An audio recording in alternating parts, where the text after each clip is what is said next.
Hi Taurus, this is Tisch Aitken, and this is your monthly report for the month of January. It's a new year and a new beginning after a very difficult year, and we have a whole different energy and vibe to 2021. At the end of 2020, we had what's known as a great cycle. Saturn exited the sign of Capricorn, where it had been transiting since December 20th of 2017 in your house of belief systems. And Jupiter, which is the planet of higher knowledge, also exited the sign of Capricorn on December 19th. And the two met up on December 21st at 0 degrees and 29 minutes of Aquarius in your house of career.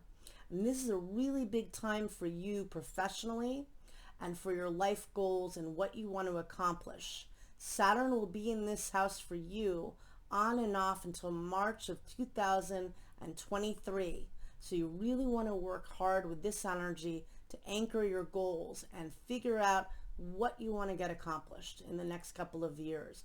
We were working within limitations and restrictions in the Capricorn story.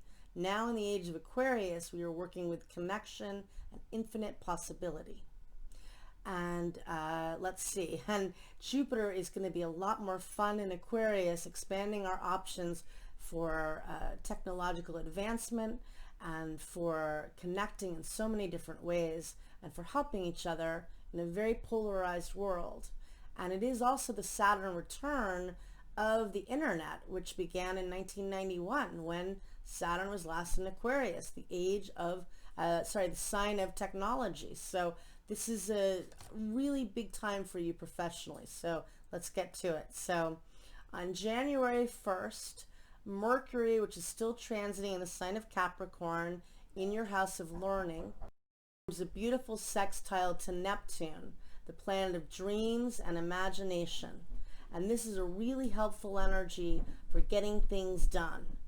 And then we have, and manifesting.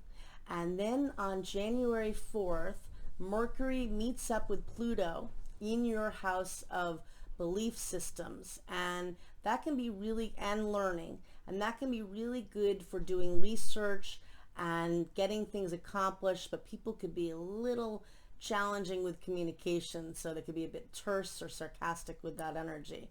But it is really good for investigating information and doing research. And then on the 6th of January, Mars, which has been transiting in the sign of Aries in your house of the subconscious mind and imagination, exits the sign of Aries and enters your sign and your house of new beginnings and self.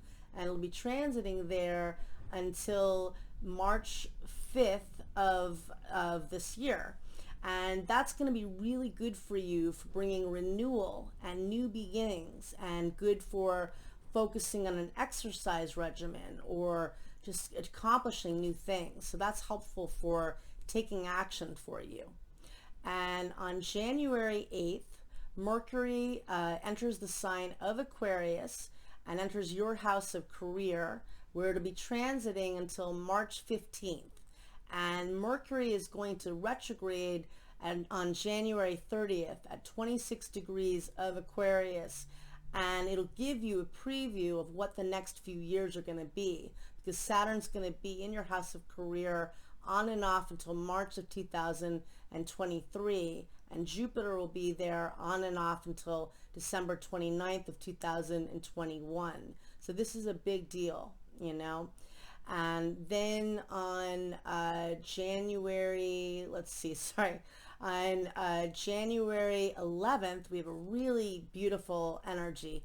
Jupiter meets up with Mercury in Aquarius at 5 degrees of Aquarius, and Mercury is exalted in the sign of Aquarius. It's very innovative and ingenious there, and Jupiter expands that energy, and that's excellent for connecting professionally for you and for brainstorming. And they both form a beautiful sextile to Chiron, the wounded healer, which is transiting in your house of the imagination. So good for doing healing work, good for doing all sorts of communication and writing and pitching ideas and promoting things. Excellent energy.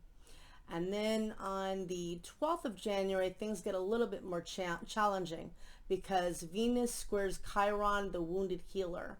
And you may feel old memories of things that might make you feel vulnerable.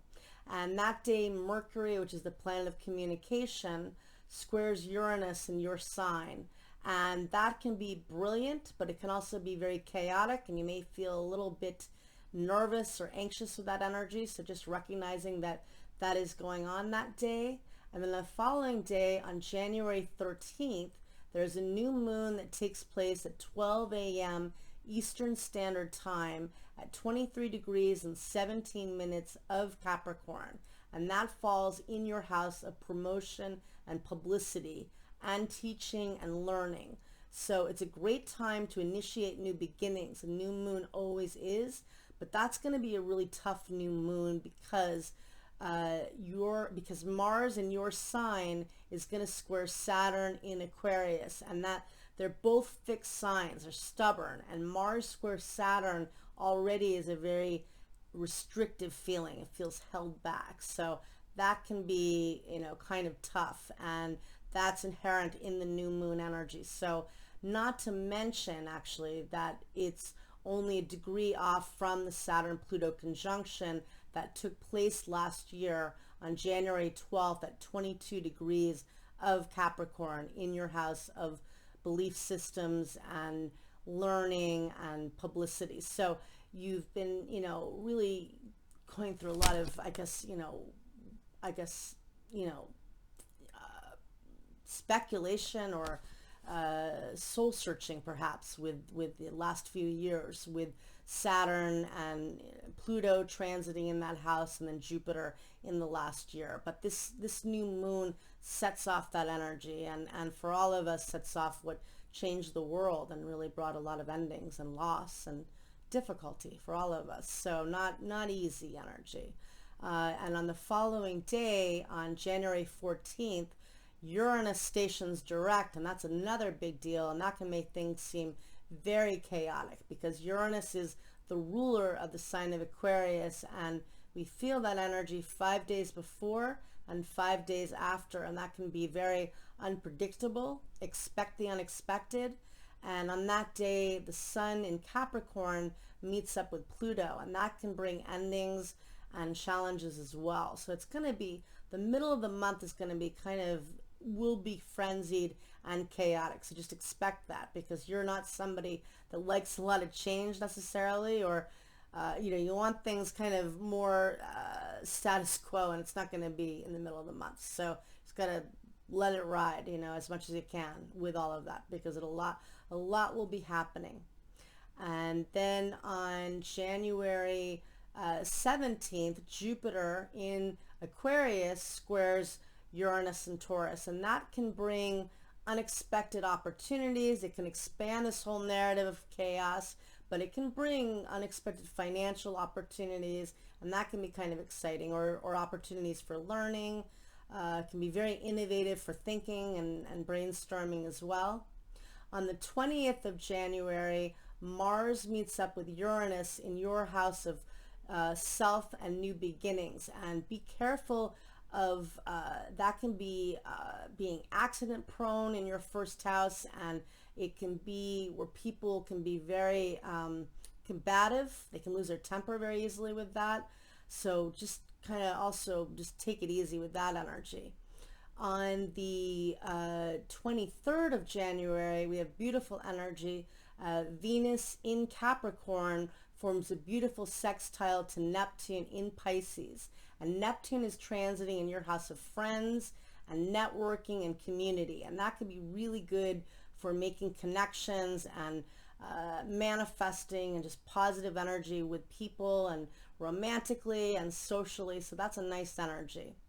And on the 26th of January, the sun in Aquarius forms a square to Uranus in your sign. And that again can be a bit chaotic and crazed energy. On the 28th of January, we have a full moon that takes place in Leo at 2:16 p.m. Eastern Standard Time at 9 degrees and 6 minutes of the fixed fire sign of Leo in your house of home and family.